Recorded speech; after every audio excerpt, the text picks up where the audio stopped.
Ik lele mau fafeta ibe mau fama lo ke te koe. Koe hoa fa koloa koe ni. Ok mau hao ke loto ngā. Mau ngoi lawe ma whana mai. Ai ofa ai a whiona. Ike hoa koe ni ok mau hao eiki. Ok mau whata apu i ka kato mau ngoi anga e whiawhi koe ni. Koe hiwa, worship, koe fola, koe wahe toka ki ke maunga mo e whiawhi. Tuke hoko ko toa pia eiki, koe walohi, koe whatontonu, ke mau whanonga o mau whai. Tāpoi kina e tō taha ko toa pia sai o ne he whiawhi koe ni eiki. Ok mau hapai ha ke mau moui, ok mau whia mau lahi ai tata ke a whiona. Eiki koe mea ko toa pete mau whoa he whiawhi koe ni. Tuku eiki, ke mau whalangangi ko toa aki pea e a whiona. He taho pea pea mo koe toko taha pea koe maoni oni koe. Ia kalaisi, ka ko mau whamu ui. Amen. Whawhe tō taha toa pea ke lawa e whakolo whanga he whiawhi koe ni. Ok lelea si hova, ma o ai pea. Ko ato na tali. Tale rakta tali pela o mali maono ni. O ki heni mo ki tau tolu he hoa koe ni. Pea ko tali leia e. Tamai o e whare koe ni ka mano hoa pe whakono ki family. Koe kautoko ni whaiwhekau ka mano ngai family. Koe poate ti ko ni. Ko tal lele ni ai whaiwhekau e kempasi wa mono hoa mono ki family. Ko ate ni tali ai whoha o lihai na e whola watu ka whiinga pe kuni heni mo ki tau tolu he whiawhi koe ni whina ofisi. Ka ma ai tal lele e tofe whine sisi hokoa pa mela vai vela. Aku di hen mo kita to. Pego tatat lele ai sola mo vulang ko koe pe ke to muy mai ka ke ahe koe fofo tai menu ki hen ye sayone ka nga ka fata mo ki ma tolo. Mau tatali ko he o fafra o to. Tu ko fenga to fa lolo ko to ko pe fenga mari ko ke worship team. Ke na ho ko at mata to. Hallelujah. Olele Yeshua. Ma wai te. Tere kore ke hoa koe ni ke la haka te ne ho no mana. Hallelujah. Kai hata hai na tau mo sisu. Amen. Hallelujah.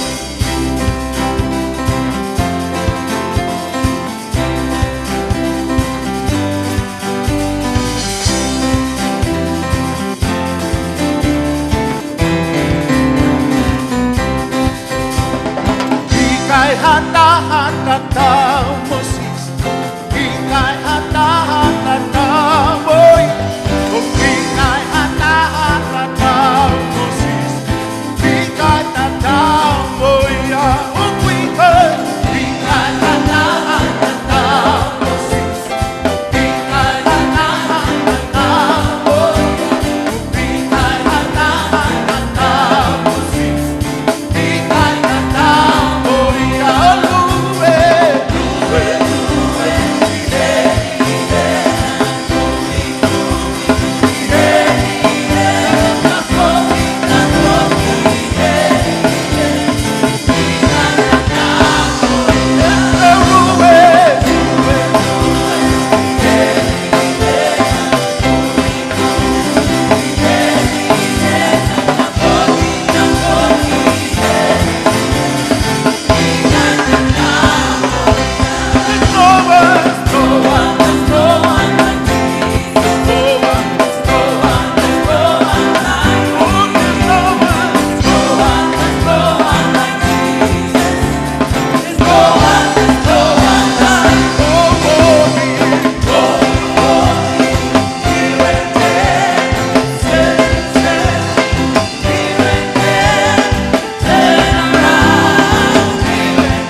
Whawetai ke iki.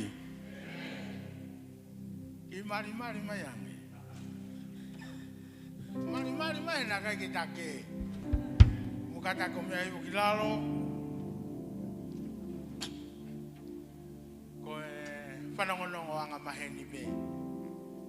Pea kutu he wata koeni. Ke o atu e tau ngahi whanongonongo. Pake whanongo le rei ki ai. Na o atu whanongonongo pake to eke mai tua pake to kilalo. Ko uruake whanongonongo. Ko whakamanatu atu. Ke kautaki smolo kulupu kotoa pe. Ke whakalere. E tau ngahi smolo kulupu. Manatui. Ko taimi ko whakalere e tau whanki siasi tokosi iange. O ku lawa ke tau toi wheo hiwa au whiange ai. Ko whamanatu mai e tau whaifekau. Manatui ke whakalere e tau ngahi smolo kulupu. Ko ono wā.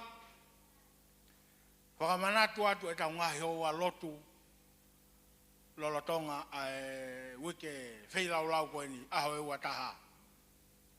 Ono pongi, taha ua ho ata, ni mai fiafi, amo e hongo fulu po uri. O wai pehono ngahi ka veinga, whaamu ke toi whakamanatu atu, ke hufia e tau ngahi ka veinga. Ko hono tolu, ko tau wako tohi tapu koe he fiafi pule lulu, koe pau ia. Kau mahalo ko e fiafi pule lulu, ko taimia whaatokolahi tahae kauri aki lotu. O whakamanatu mai he whaifekau he fiafini, o eri aki. He koe taimia o tau paki mai, pa me he wholofola e o tua, e tau wako tohi tapu i he fiafi pule lulu. O ku kohono wha, o whamanatu atu e polokalama koe e kautaki kakai tangata, pa mo e kakai whewhine. Ke whakalere, tu o taha he mahina. O koe polokalama e kakai tangata mo kakai whewhine, whamanatu mai tangata i te whaiwhekau e kempesi, e manatui, e whakahoko e tau polokalama koe ia. Kono nima, o whai papitaiso, i he wailahi he aho wahiwa whakaosi, sāpata whakaosi o mahina ni, o whai papitaiso he wailahi. Pako koe pe, o kuke ongo o hifo o totonu, ke toi whakauku ko he wailahi, sāpata aho wahiwa aia. Toi whai ki mere uku tu ou aia.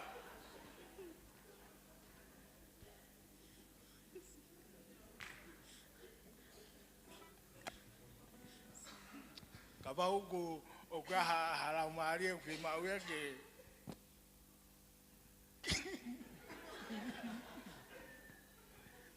ke toi whai ano whakafo o e whakawa ko e sapate aho wahiwa aia. Ko e whakaosi o whamanatu atu ke kempesi wā ka tak whakamore ka hiri pe lotu e whiawhini ki tatari no mai be whai tau ki whakataha i hiri pe tuku e lotu koni. Kono whakaosi au pito, whamanatu atu, ko wawe ke toi wawe ange. Ke toi wawe ange, ai whoki maa sisu. O whaat ke toko taha kotoa pe, maro pitu.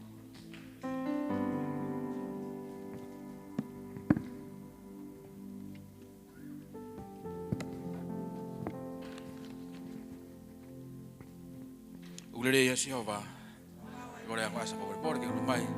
Tana ke tau ngai vai ngo fulu miso na mata ngai mea fa ke ki e me fini e ta pa fa koloa e fehi to kwatu pe mo ua puria e tau ngau e ki e fa koloa ko ni ko to fa malo ko tau tua ta mo fa nga mari ke tau hi ko tau tua ke konga e tau worship ko tau tua ko area e tau fo aki fa veta ai ke reviti ko wa fitu e sto no ke vesa no tolu fa ko e fa matala ne fola ngai to ya Moses se ke vai ngo fulu ai ngowe a ke whanga manu wa ki tahi e mau inga koe ke oange inasio eiki whaweta eiki eiki koe vai ngo fulu wano meka whamatala ke mahino ke te ki tau tolu koe vai ngo fulu koe pauia ke tangata tui whaweta eiki koe ke opsinoro ke te ke whakahoko pe ikai koe vai ngo fulu koe pauia ke tangata tui ko tope emeni Waweta iki pakto tano kai toi malakai vai tolu beso no hongo fulu ke o mai hongo ngai vai hongo fulu ko tua ngakoloa ya ko fekau ulo ki talama yai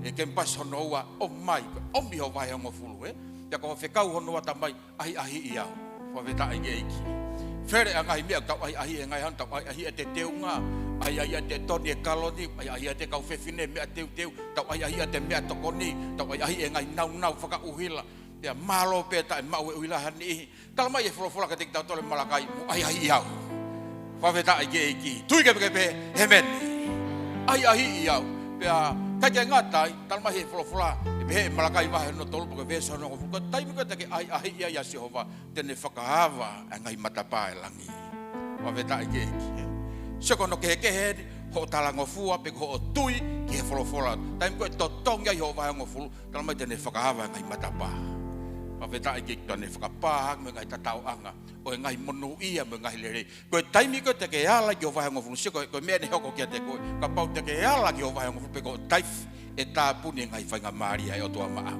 e tapuni monu ia e o tua ki te ko waweta iki o ware pe ko ia fui pe ngo we la la fo ki ro tanga pe fui ko ware pe ko mate pe fu ka ia pe waweta iki o ware pe ko hu kai ha ia ka so ko lo fatong o ware pe kai he ane ho ko lo fatonga taimi o ke ala ke vai ngo fulu waweta iki o hanga he o tua tata pune ngai monuko ka ko taimi ko totonga i ho vai ngo fulu waweta iki talma ni fava ngai matapa we fanongo mai he fia ko ni taimi ko totonga i ho vai ngo ke fai totonga ki o tua ni fakava ngai matapa taha ua tolu waweta iki haleluya amen ko pau ya ke te tau tolu e tau talango fua ke flofola o tua ko vai ngo fulu ka pau o vai o ku whaangi au he wike, me whanau au to o wahe ngofulu. Ka koe mautolo mori hai mo whalakseni, mo mea koe ke ha mea koe wahe ngofulu, wahe lahi. Whalawe kai tau whaifekau, uri hani manoa, uri hanono teke ilo i pe koe. Ai tāpua ki mo whaito tono, o toko stala mepe malakai, kempa siua, ai ia. Waweta ai ke, pako tai te whaito tono ai, te to e whanoa, pe ni manoa, o waha ki ai, ko wahe ngofulu, e kwa uke whangamon manu, le vite ko ua fitu, wa uki ho ngowe ho whaito tono. Waweta ai ke. Whanau ma koe o tua whaito tonu, tau lotu kia ye. Hei ha me puri me fofonga e o tua. Tau kou te ti manu, ia he wango fulu, hiki whake uhila, o hike pensini. Hike vai, hike totongi koloa. Whanau ma hiki ho whaito tonu kia Jehova. Koe tari pe hike honge whakapaanga, hiki ho whaito tonu kia o tua. Koe misiona, koe mafuia e o tua, matiua walu, tawalu tahiwa ua noa, koe ia ye whekau lahi koe e o tua ke tau aluatu. Ke whakamo ui, e tapa e whaha mamani, ke o mai e kakai te whakamo ui, pako e paanga e misiona, he koe mafue o tua. Pako e paanga kou tau tō tau he misiona, tau whaki plats he misiona, aluia ke whakaaonga ke whakamo ui halau maani. Whaweta ai ke iki. Whanongo mai, hanga mai ke mpasiua. Mea pia taha fia e o tua, taimi o ta whoki e lau maani. Nau talange tō taha aneu. Wake fia e o tua ia ho teunga lere, whafofa pe. Wake fia o tua ho whaifekau, ho laka ngā, wahau mea lere fo ou, maa lopa whafofa. Iai hau paanga lahi e pange, whafofa mea kotoa. Mea pe taha fia ia Jehova, taimi o ta whoki e halau maari e, iono pure anga. Whaweta ai ke iki. Kaulawet ke te koe, taimi koe te ke whafia e o tua, e hanga e tua whafia i koe. Whaweta ai ke iki, taha, hua, tolu. Whaweta ai ke iki, haleluya, amen. Ya, alo e tau paanga misiona, ku tokoni ke no live stream e tau page Facebook ka SCC, i he tapa ke ho mamanu, wa uke flofola o tua, wa uke tau programa televisione, alo e tau programa radio, o tau misiona ke ako toi tapu, ke whakahauwhi halau maari, ke pure anga o tua, koe mafui o tua, pako offering, fox fia ke o tua, he tokoni he ngawa eki. Ya, ke taha pekina ke tau tore eki, i he hoa koni, kore peke whai halot, paka hiri koa hiva te kau hiva unua te ong asa, pe taim ta tau peko kore te kaureka koi olunga, muka tako unu hifo mai kilalo, ke tau nofu angai lalo, kore asa ka tako mai kaureka koi olunga, ke tau hifo mai kilalo, ke tau maunga keresi, i he whiaf koni e tamai, mau whakamahalo ati a Fiona, mau e mana vai mo ui ke totonge mau ngai vai ngo fulu e whakaha i ke mau whaito tonu ke a Fiona e ki tāpu e kina nima ko tope te nau whai hafua ki keu hiko i ngāwe a Fiona e whakaha i ke mau tui e ki ho wholofola whakaha i ke mau whaito tonu ko e mau talango fua mo e mau tui ki he wholofola e a Fiona e ki tāpu e kina nima ko tope te nau totonge ngai vai ngo fulu tō tau hangai misiona whak whiawhia hangai mea ofa e hoa koe ni keu hiko i ngāwe a Fiona e talamai ho wholofola i a Korinto Ofai a Fiona, ke tangata pe ko fefine o ku fuaki fefia lang lagi a mau pe hua fai afiona fuaki o mau fai ia siso kalaisi ko alo ko mau fai famoi amen hiva te ka hiva nuno te ma sa ke tana kita mai fuaki hega ko You are so faithful. You are so faithful to me. I give you all the glory and the honor. You are so faithful to me. You are so faithful. You are so faithful.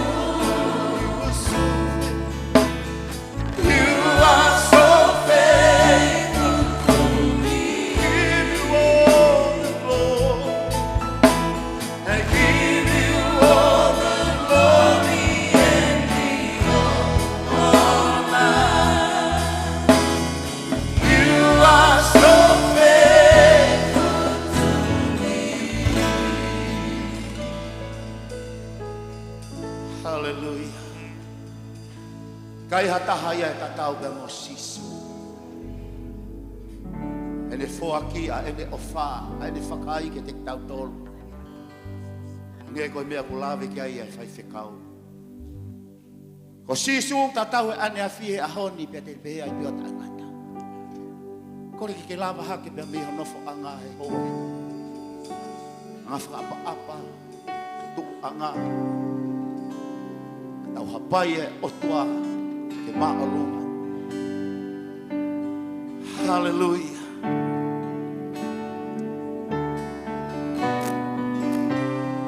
Hiki hake honi ma, hiki hake hore o ave ai whamaloa. Oia e tuia ngai te ina mo e eikio ngai e ki. Tau hapai e ke ma'olunga ta. Hallelujah, Jesus. We worship, Lord, Lord. We worship, glory, glory. Sisu, ikai hato e taha, ikai hato e taha. E tatamo koe, e tatamo koe, e tatamo koe, e tatamo koe. Io sisu, sisu, i kai hato e taha, i kai hato e taha.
Hãy subscribe cho kênh Ghiền Mì Gõ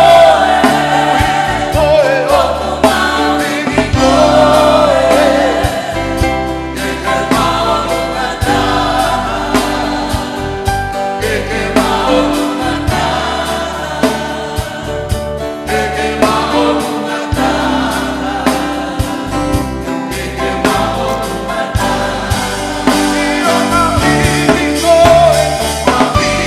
lỡ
He tua mafi.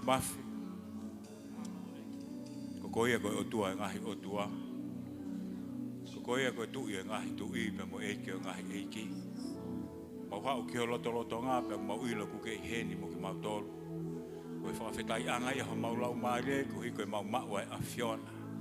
Whawhetai atu kia te koe ko hi koe hū pa mo lotu whai ki Awhiona.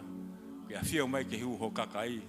Pa mo whawhetai ho loto mau lau koe koloa koe tāpuaki. E mau mau ho whainga maare pe heke mau hua i ki ho taloni. Tāpu e kina e toko taha kotoa pepe me Saioni. Pe heke wholofola e tūtū i he whiawhikoeni. Ke langia pe Awhiona ka laisko alo. Pe ko mau wha mo ui. Amen. Tapas po ki eiki. Hallelujah. Tata ke ko mo mai ko mo ngai no whanga. Te ke hoko atu i he ho tani o wham ke u. Tari ki mo tolu kotoa pene mo si tōmui mai. Ki mo mau mai ka matanga ta mo angkeresi i he whiawhini ko ahi koe. Nei whakawhi ingo ko lava mai be mo lau koe koloa. Koe tāpuaki mo angkeresi o e whiawhini. Kake ngā tai whawhi mo tolu. Tari whiawhi toko taha kotoa peu ke mamata mai. Me muli tau ngahi kempasi. Mo hawhi tu peu ke whakao ngā i proklama e kempasi ua. Ke hoko koe tāpuako tui. Te ka inasi i he tāpuaki pa mo e whakoloa. Pea me he wholofola. Tapas mo ke tari toko taha kotoa pe. I he tā koe ni. Tari ma ke he whoko toko saritiri. Oku nei hen whakataha mo ki tau tolu. Pea koe ko hasola ke wharelotune toko tahani. Taim kong nau hao mo i mai ki he ikiu ke isi a puto saritiri. Ke i lere hoa saritiri he nafa. Pea koe tangata nafa remu hoko tāpuaki. Angai o toa whafoki ma saritiri ki he lotupa hoko e whakoloa. Koe tāpuaki ho tau siasi. Koe si fukeni he tau hou eki. Tu he toka. Pea mahala pena e manatu i saritiri a fotu. O meu si toi foki mai ega ne manatu i a fotu. I hoa tani.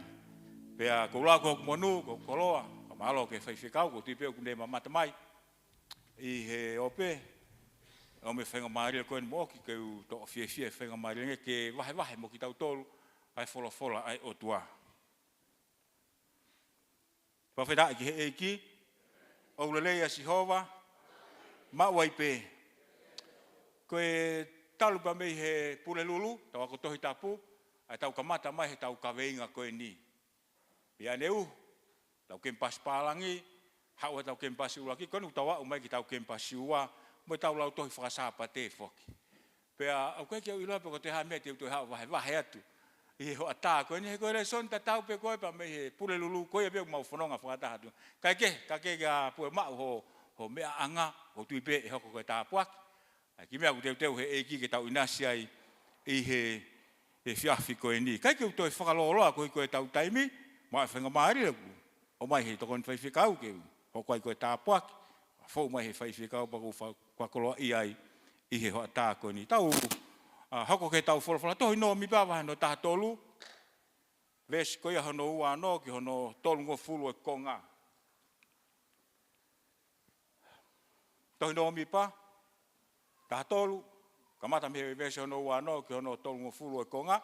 Te tau lau pe tau anga mahani te lau tai vesi hono ua no. Tau lau tau whetonga i pepa tau toki lau whakataha mai rewa. Ai vesi koe hono tolu noa. Ai au pe hono whakarea. Pena nau o pe hau ki mo sese mo elone. Pe mo kakai ko toa pe o whanau a Israeli ki he toa whapalani ki keresi. Pena ome ai ongo ke teki nau tolu. Pe mo kakai ko toa pe na nau whakaha ai fua o i whonua ke teki nau tolu. Pea nau rea ke te au pe na mauo ki o pito ia i he muahu mahoni kia hono fua. Ka aku mālohi ai kakai o kunofo i he whonua. Pe ko āmaka ai kolo o lahi au pito. Pe nā mau mamata i ai ki he whanau a ānaki. Au nofo i e potu o ratonga i wa ai pamriki. O nā nofo i ai mama pe a koto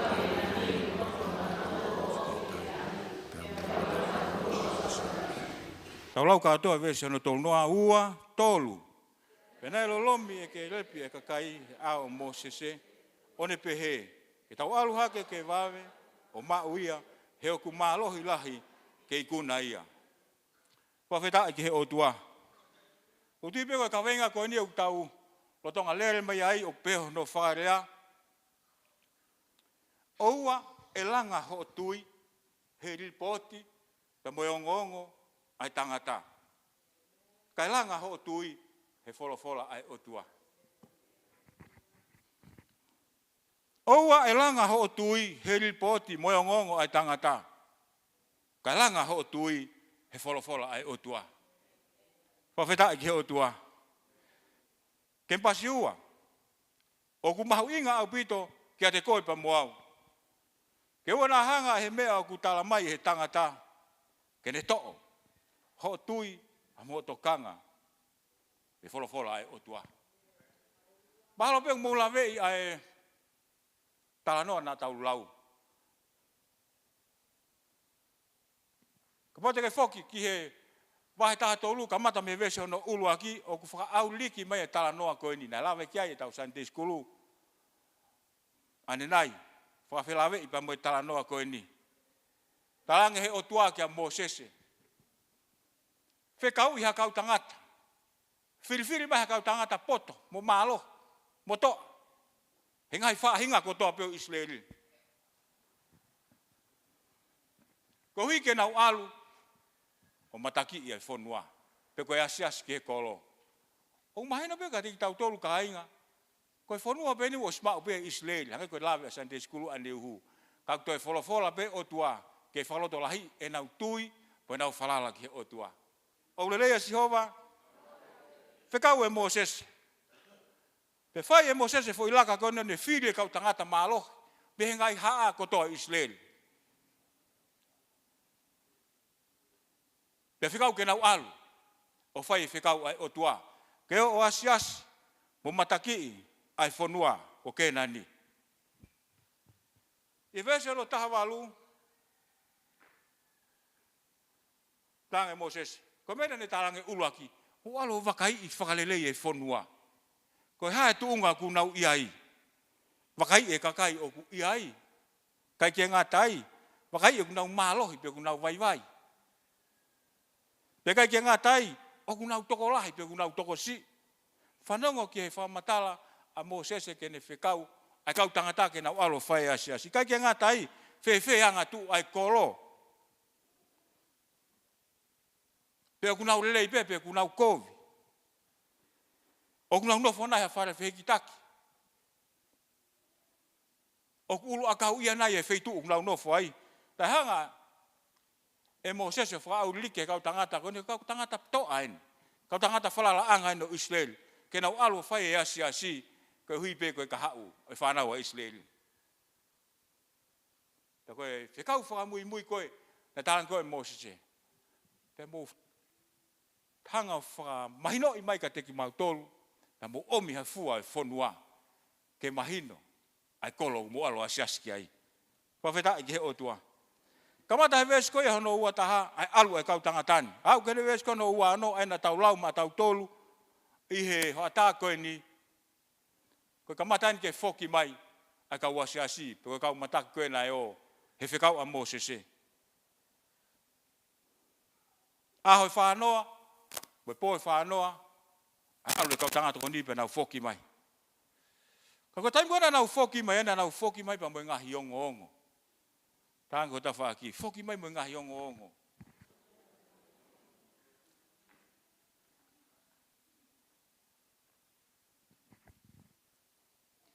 Nau hau kia Moses pa mo elone, mo whanau kotoa Israeli, nau whakaongo atu, nau whanongo, koe ha e nau whanongo nongo.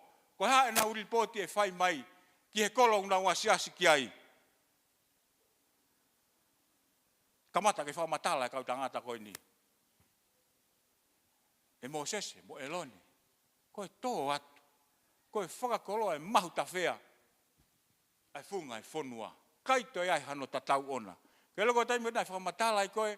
Ai kau tangata ki he ongongo na nau atu ki a Mosese. Kamata kene hike e loto e whanau a Israeli. Koe ongongo le lei. Koe ongongo whafi. Pehe tof pe tau mo ui kainga. Taimi u tau whanonga ki ha ongongo le lei. O ne hanga hiki ho tau loto. O tau ikuna, tau ngok tau fia, tau ngok tau ataina, tau ngok i malu. He taimi ko tau whanonga ka ngai o ngongo o ku whakatau ataina. Ko tangata whanonga o mea koe ongongo. Ke ngata whanongongo ko lau he newspaper, ita mapea ko he kulau he newspaper, pau talang. O te ke ita. He whanongongo mo kulau he newspaper, ko whamau ke ilo, ai mea koko he whanua. Ko tai mo ko kulau ai ongongo, ko whanonga ki he ongongo, ko hangongo koe ki usai iai, ma mai ho kuloto. Ko tu behe to taha ko to pe, ma mai ho kuloto mea koko he whanua mo ongongo ku hau. Ko tai mo ko ongongo fia mai ke mea koko tau whanua, fia ho kuloto. Nai pehe tofu pe, ai ongongo, na hau me kau tangata ki whanau wa Israeli. Tamai nai kamata ke nau fia, kamata ke hiki ho nau loto, koe koe ongongo i kuna, koe whanua mahuta whea. Te tau kai lere ai, he lato ai e tau fie mau, pena yanga pehe, ai ongongo na hau me kau tangata. Kana te fuke o si ongongo. Ako mena lawe ke tau senti skuta kwa silalahi. Ane nai. Vesi koe hono ua walu. Peherewa he kau whai ongongo koe ni. Pe kau ripoti koe. Ka! Tango ta whaki. Ka! Ka koe whanua mo fu kakai. Kakai lalahi whaka uria. Uluakia. Kai ke ngata hene lalahi. Ai kakai koe ni. Koe kakai koe koro. A malu au pito. Kai au pito tau lau te tō huki ai. Mo hafu e ngahi ripoti. Nai oanga he kau tangata koe ni. O kulawe he vesi hono tolu noa. No tolu taha whai eiki mui, koe ngongo ne kai ke fure lei. O bebe taimu tau whakawhanongo ai ka ainga, ke taimu o mea e ongo o ku hange o whainga taa e whanonga. Nani hanga o whakatoa e loto e whanau o Israeli ki lala. Pe kai ke ngata ai, kamata ke nau mana wahe, kamata ke nau tairi iri, kamata ke nau iri fia, kamata ke nau ngongoi koe ke nau malu. Ko hui pe koe ngongo, nai o atu, e kau tangata kone toko hongo fulu. Whawheta ki he o tua nai toko ua. Tana whai o ngongo i kuna. Maratu e tau kawe inga, o ua au pito.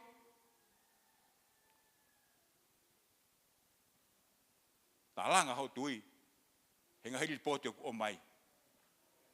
Pea koe ngongo ke whanongo ki ai. Ka ke langa mua, ho tui, ka mehe whola ai o tua.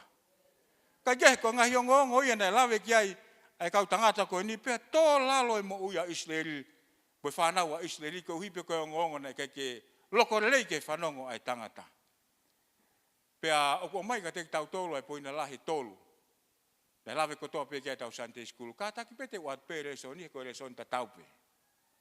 Ulua ki pa ko mai mo fehu, e hanga fe ke langa ho tui, he whola ai o tua. Whawheta ki he o tua. E anga fefe, ke langa ho tui pa mehe whola ai o tua uluaki, whawhanga ho tui. O lelea si hova, whawhanga ho tui. Lawe Sunday School, ai mo ui lo tu, mo hafua ngahi mena lawe, ko whampeke tō kakia e te whito i poini. Ke langa e tau tui, he whola ko ia ai o tua.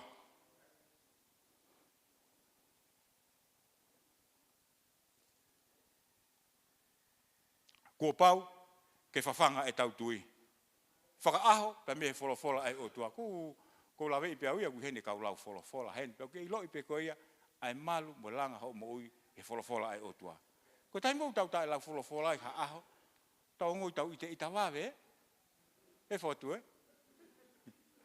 Tau ngoi koe ke tari lotu e o tua, he tai milahi pe tau hahanu ki he o tua.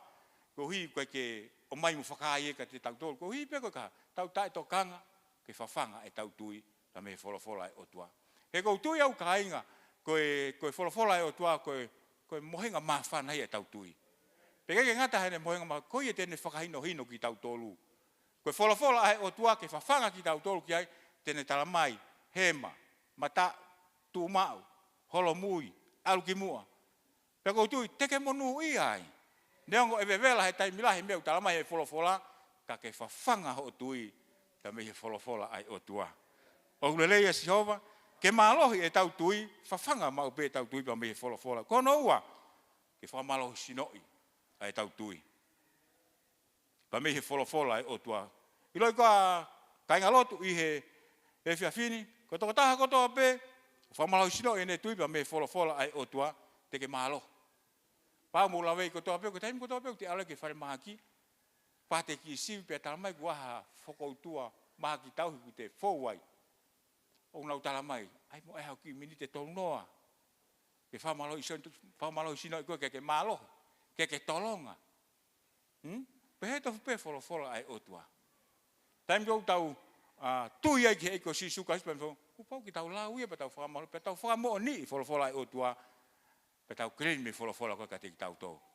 O kule leia si hova, maua i be kono wha o si malui ho tui. Talang ko ta wha ki malui ho tui. Lahi ngai mea kehe ia kainga, mengahi ako naki hala tau whanonga ia ngai ako ini. Mo mana tu ipe, mo lawe ipe koe kuonga whainga taa au pito ini. Whanongonongo e whaife kau, wha ako e whaife kau, ke ngai mea lalai ku hoko. Paki o ilo ia e au. Ka kou tui au ki ai. Ke ngai mea ku hoko he aho ni kainga, ka ku mahu inga. Mea kou ke tui kai whika ako mo e fola malui. Malui ho tui e te koe, vahe ho tui koe ia, o mea ku malu e te koe, ke ina si ataha. O kei more he anga hala. Tain bau wahe e whaife kau, hoko mau pe koe wha. Kai ke rea ue ke ataha.